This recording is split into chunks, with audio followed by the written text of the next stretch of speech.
A strong person will be strong at any basic exercise that they try. Hey everybody, it's Jason Blaha here, and today I want to chat with you guys a little bit about this. And again, I've got in the background the PRs I've hit within the last 6 months or so on the big three. Just my ramp ups, and they're just kind of looped through there. And I want to remind you guys again that even though these are what I technically train for, I don't really even train these exercises. And just using that as an example, and I'm not the only person out there who trains this way. There are thousands of other lifters who do. It's just that it seems like in certain communities, people are completely unaware of that fact. But the simple reality is I've got pretty good lifts these days at the big three in my 40s. And I don't actually train these lifts. I haven't done any of these lifts displayed in this video more than twice in their standard format within the last 6 months to a year. Okay, these aren't lifts that I do every 4 weeks or something. I go months and months at a time without doing these exact versions. Right, the actual classic meat legal versions of the squat, bench, and deadlift, because it's simply not necessary. And people can argue against that all that they want. That's fine. That's fine. What I'm telling you is that it isn't necessary. In some cases, we could argue that there's some specificity you would get if you're trying to compete at the world level in these specific lifts. But barring that, if you are a big, strong man, or a big, strong woman, if that happens to be you, if you're a big, strong person, you should be able to take any basic exercise and be pretty good at it. I'm not saying you should be able to come in and break a record. And when I say a basic exercise, I mean something that's not highly technical. Well, what's a highly technical exercise? How about a snatch? Okay, that's a speed strength movement with a high technique. How about a clean and jerk? Also, a speed strength exercise with a very large degree of technical proficiency. You want to know what doesn't have a high degree of technical proficiency? The squat and the conventional deadlift. They're just a single movement that can be done both slowly and fast. Bench press is a little more technical, but how many guys out there who are big benchers have even said stuff in the past like, oh yeah, I benched 450 before I learned how to bench press. Like James Strickland actually said that once. He had no clue how to perform the technique of a bench. He just got under the bar and pressed it, and didn't realize that he needed to learn how to bench. So he got to 450 doing that. Why? Because he's a big, strong dude.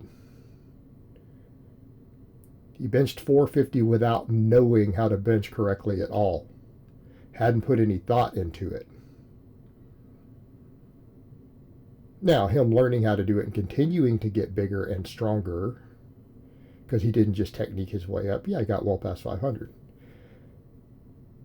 But generally speaking, on lifts like this, perfecting your technique is maybe worth 5% more weight on the bar. So in other words, if you lift 500 pounds on one of these lifts and you perfect your technique, guess what? You might get another 25 pounds out of it. But you're not going to get 100 pounds out of it. You're not going to turn 500 into 600 with technique. Now, that being said, if you have muscular weaknesses, you're going to be forced to use certain forms and techniques. Perfect example, you guys see me there using, a shoulder width high bar squat for these. I'm actually working on learning to just get wider stance on multiple exercises. Why? Because I need to build the muscles up involved with that. But let's come back over to the point. If you're big and strong, every muscle in your body is maximally developed. And if every muscle in your body is pretty heavily developed, or at least all the important ones, you're going to be able to use any technique that you need. Because what is mobility? Mobility is a muscular weakness. Now, in my case, I need to continue to build my hips, my VMO, things like that, so that I can do a wider stance squat and add more weight. So realistically, I'm not even anywhere near my potential with the squat with a 550. Because I haven't fully built the strength to do a real wide stance. I'm probably leaving 50 pounds off the table right now. But let's come over to the point. Do I have to back squat to build that up? No. Use tons of other exercises. Anything with a wide stance. Box squats, sumo deadlifts, whatever we need to do, variations of them. But the thing is, I keep trying to bring home, if you are strong, if you are truly strong, you should be able to grab any exercise and be respectable at it. And that's what they used to do back in the day before we had powerlifting and even current weightlifting. They had what was called odd lifts. People would show up at competitions and they gave them random exercises to compete against each other in, with different barbells and big giant dumbbells and things. And they just competed. Whatever lifts they were supposed to do, they just competed.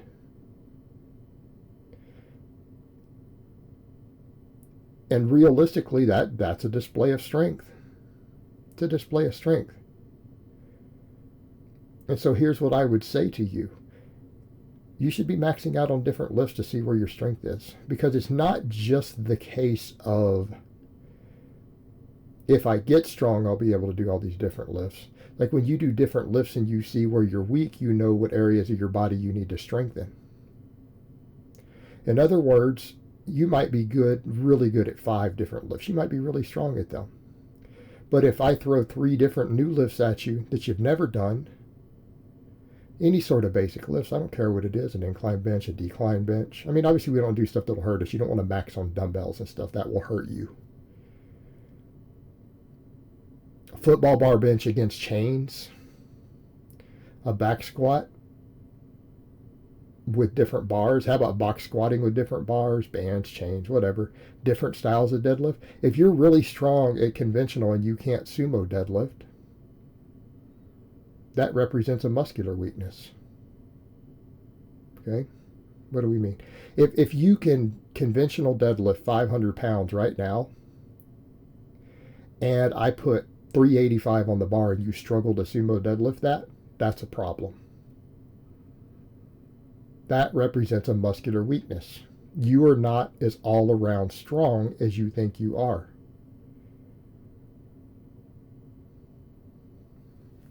Same thing. I mean, we could take a weighted chin up.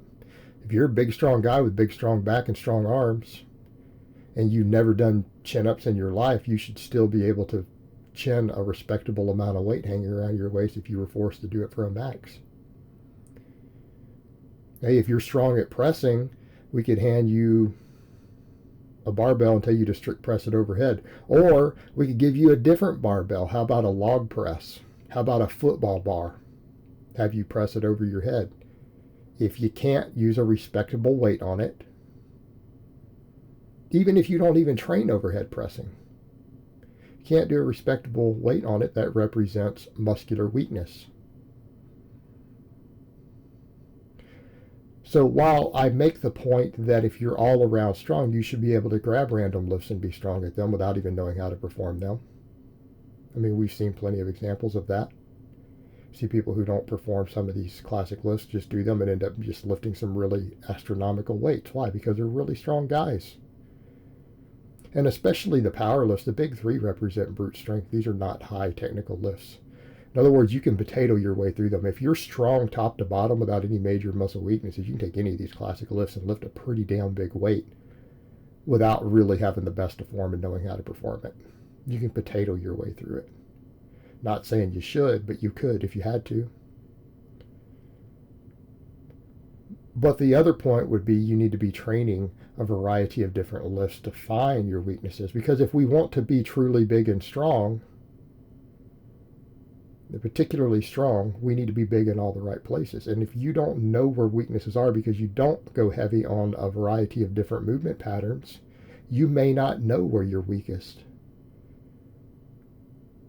And if we want to be really functional in our strength, we need to be all around strong. You know, if we want to use that term functional strength, strength that would apply to anything that you do, you need to be able to move and groove and be able to push or pull maximally through any angle or strength curve that you're forced to do so.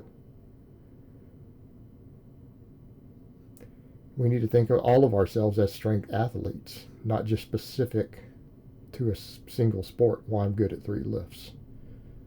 Well, hey, great. Is that the best way to be athletic? Is that the best way to be all around strong? Is that the best way to be injury free? Because the stronger you are through the most movement patterns, interestingly enough, we know you get hurt less easily too.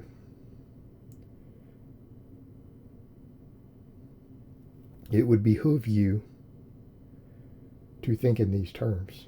It would behoove you to test your strength on a wide variety of movement patterns.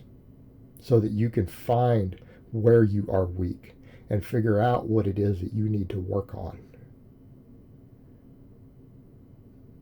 All right, guys, well, that's really all I have to say on that today. I hope it's been informative, and I will talk to you guys next time.